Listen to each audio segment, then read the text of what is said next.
皮脆肉嫩嘅燒雞、爆汁豬扒包、邪惡西多士，晚餐叫到成台餸，每人100蚊已經食到飽晒。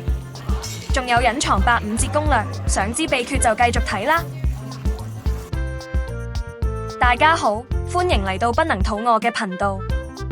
今日同大家嚟到灣仔試食長虹特色茶餐廳。原來除咗灣仔總店，佢哋仲開多咗6間分店咁多。睇佢哋嘅網頁先知發展得咁快。灣仔總店喺商業中心1樓，雖然位置唔算起眼，但認住個招牌就實揾到。餐廳座位排得好密，好處係流轉快，不過相對上台同台之間就稍微逼咗啲。睇下餐牌有咩食先，例如有海南雞飯、叉燒蛋飯、常餐、下午茶或宵夜，選擇好多。不過老實講，個個都係嚟食隻燒雞。事不宜遲，正式開餐。影片係全自費製作，希望觀眾你可以訂閱支持啦。第一樣試嘅係脆皮燒春雞，揀咗配薯仔沙律。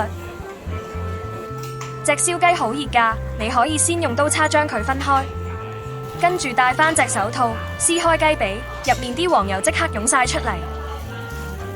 雞髀肉嫩多汁，個雞下髀位勁多黃油，咬落去肉質嫩到痹，塊皮燒到好乾身又脆又有油香，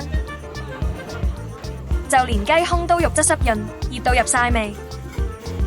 你睇下碟底啲汁，全部都係雞汁精華，而唔係成灘油。呢個係傳統茶記沙律，唔係日式嗰種嚟㗎。薯仔、青瓜、紅蘿蔔、椰果加埋雜果，食到尾仲會出水。我個人就麻麻呢種口感啦。第二樣食嘅係招牌澳門豬扒包拼肉醬意粉，包身用牛油煎香過，裏面用咗洋蔥炒蛋配酸瓜。如果豬扒夾包食，我個人覺得肉質軟身啲會更好，同個包一齊食嘅口感會夾啲。跟餐意粉算係有誠意，肉醬好足料。最後食咗一口西多士做甜品，唔知點解份沙律會直接放喺旁邊，結果啲麻醬同煉奶混埋一齊，令個味道怪咗。好彩份西多士做得夠鬆軟，食落口依然好味，總算補返少少分數啦。加咗10蚊要凍飲，但佢呢杯凍飲比起出面細咗成個碼，真係飲得唔係好過癮。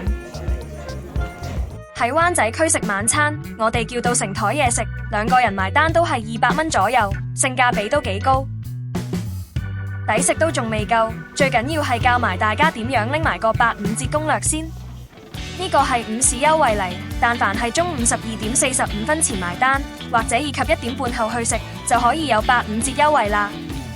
總括嚟講，長虹嘅燒雞真係冇得輸，西多士同豬扒包性價比高之餘，仲好有地道風味。